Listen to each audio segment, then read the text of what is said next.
The story of a man named Walter White, Senior Division Group Documentary, Spencer Valenti, Sergio Maya Alonso, March 3rd, 2017. I am not white. There is nothing within my mind and heart which tempts me to think I am. These are words from the civil rights activist Walter White. In 1931, African Americans throughout the United States were facing racial discrimination and segregation when Walter Francis White became the executive of the NAACP. For the next 24 years, White fought for African Americans' equality.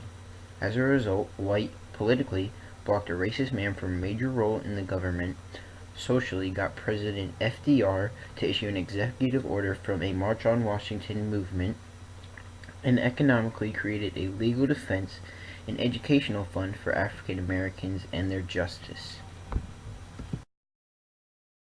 Walter White was born in Atlanta, Georgia on July 1st, 1893. From that day, his life revolved around equality. White stood up and fought for African Americans' rights because they faced inequality and discrimination throughout the United States. Blacks were segregated, and White wanted to change that, just like other civil rights activists. Although Walter was white, he never identified himself to be because he accepted his African American heritage proudly and chose to identify himself as an African American.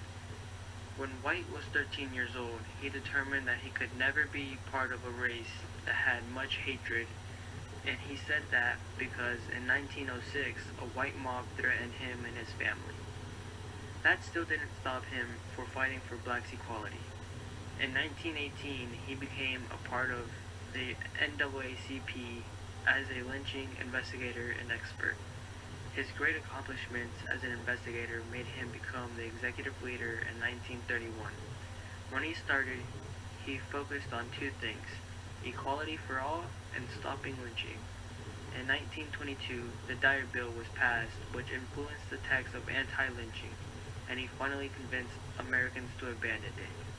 His work was acknowledged in 1937 when the NAACP awarded him its highest honor, the Spingarn Medal. He helped stop John J. Parker from the Supreme Court because he was a supporter of disenfranchising African Americans. He also supported A. Philip Randolph in the March on Washington and got President FDR to pass the executive order. The executive order was to prohibit racial discrimination in the national defense industry and promote equal opportunity in the United States. Throughout well into the 1940s, White spent increasing amounts of time in Washington, D.C. on a mission to force members of Congress and the Senate to address racial issues. White then tackled the issue of racial discrimination in the armed forces, since blacks were only cooks, food servers, and freight handlers. His action made President Harry S. Truman finally issue an executive order officially banning segregation in the armed forces in 1948.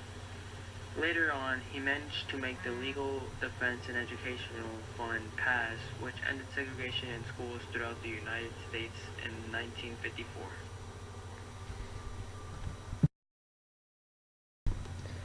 Mr. White's stand in history will go down as one of the most influential and impactful events of all time. His leadership in the NAACP helped him earn the nickname that we now know as Mr. NAACP. White's political impact was when he blockaded John J. Parker from going to the Supreme Court in Washington, D.C. Parker, who was a white man, supported the disenfranchising of African Americans. Mr. Parker was a native of North Carolina, and back then it was a racist state. He was a racist man who wanted no part with blacks and wanted them all to be killed. When Parker tried to run back for the Supreme Court the second time, it was a very close vote. White was the one who determined that he would not be elected. Another key moment was when Walter took a social stand when he took a prominent role in Asa Philip Randolph's March on Washington. The main focus was racism in employment, and they both addressed this situation very seriously. The outcome of this situation was the executive order of President Franklin Delano Roosevelt 8802, Fair Employment Practice in Defense Industries. White also had an economical standpoint when he helped establish the Legal Defense and Educational Fund for African Americans. African Americans were experiencing justice issues, limited education, and there was almost no scholarships for them either. This Legal Defense and Educational Fund helped provide Social Security, more education, and more scholarships. White's short-term and long-term impacts changed the world and made the United States better. His short-term was that he made the Supreme Court fair by stopping John J. Parker.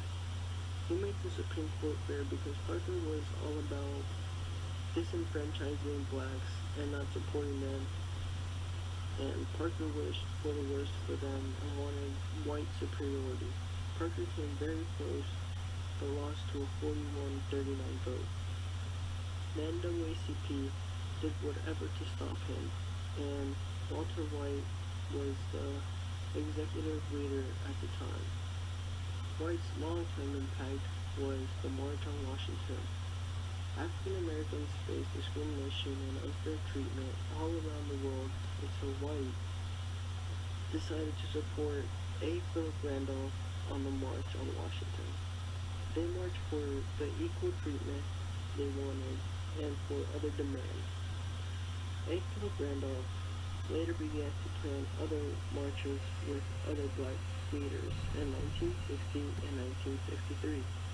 The marches were unsurprisingly successful and represented an affirmation of hope, of belief in the democratic process, and of faith in the capacity of blacks and whites to work together for racial equality. Over 200,000 black and white Americans had a joyous day, speeches, songs, and prayers led by a celebrated array of firemen, civil rights leaders, politicians, and entertainers. The marches all began with A. Philip Randolph planning a march on Washington first in 1941, and White getting President FDR to sign the executive order and supporting A. Philip Randolph with all the other marches. These actions that White took made the United States better and changed the world, and blacks' rights. White is known as a major figure in African American politics. His impacts resulted in blocking a very popular political figure from going into a major role in the U.S. government because he was a racist, making a president issue an executive order that abolished segregation and racial discrimination in employment businesses, and establishing a legal defense and educational fund that increased educational opportunities as well as equality for African Americans. His stand in history has a long-lasting impact on today as well as the future. He has paved the way for African Americans to be accepted as who they are and what they do.